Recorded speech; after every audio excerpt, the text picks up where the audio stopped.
Hello guys, ఈరోజు వీడియోలో నేను మీకు ఇంట్లోని ఈజీగా స్టీమ్ మోమోస్ అలాగే ఫ్రైడ్ చికెన్ మోమోస్ ఎలా చేసుకోవాలో చెప్తాను, చూసేయండి. ముందుగా మనం ఆనియన్ పచ్చిమిర్చిని ఈ విధంగా కట్ చేసి పెట్టుకోవాలి. అంతలోపు మన చికెన్ని కీమా కింద కొట్టి బాయిల్ చేసుకోవాలి.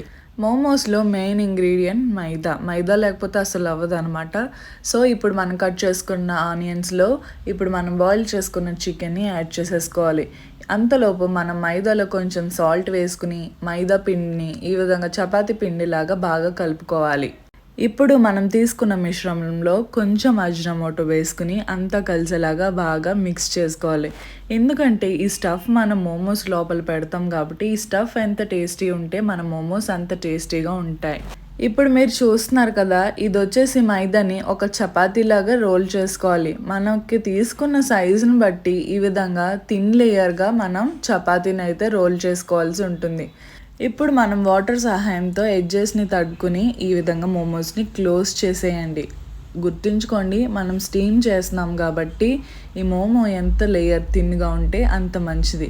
ఈ విధంగా క్లోజ్ చేసి పక్కన పెట్టేసుకోండి. అలా మన దగ్గర ఉన్న అన్ని మోమోస్ని ఇలాగే ప్రిపేర్ చేసుకోవాలి. సో కొంచెం సేపు అయిన తర్వాత మన మోమోస్ అయితే ఈ విధంగా రెడీ అయిపోయినాయి. మేమైతే కొంచెం డిఫరెంట్ షేప్స్లో అయితే ట్రై చేసాం.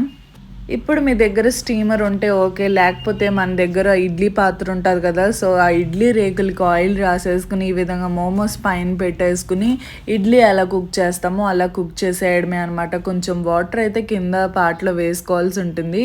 కొంచెం సేపు అయిన తర్వాత మన మోమోస్ ఈ విధంగా ఉంటాయి అన్నమాట.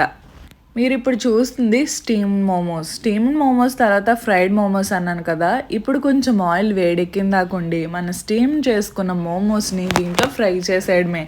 చాలామంది డైరెక్ట్గా ఫ్రై చేస్తారు, కానీ నాకు ఎందుకో స్టీమ్ చేసిన తర్వాత ఫ్రై చేయడమే ఇష్టంగా ఉంటుంది.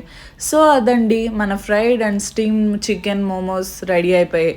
సో ఎవరన్నా ట్రై చేయాలి ఇంట్లోనే ఈజీగా అనుకుంటే ఒకసారి మీరే ట్రై చేయండి. బయట తినడం కంటే ఇంట్లో చేసుకుని తినడం చాలా మంచిది. So try this dish.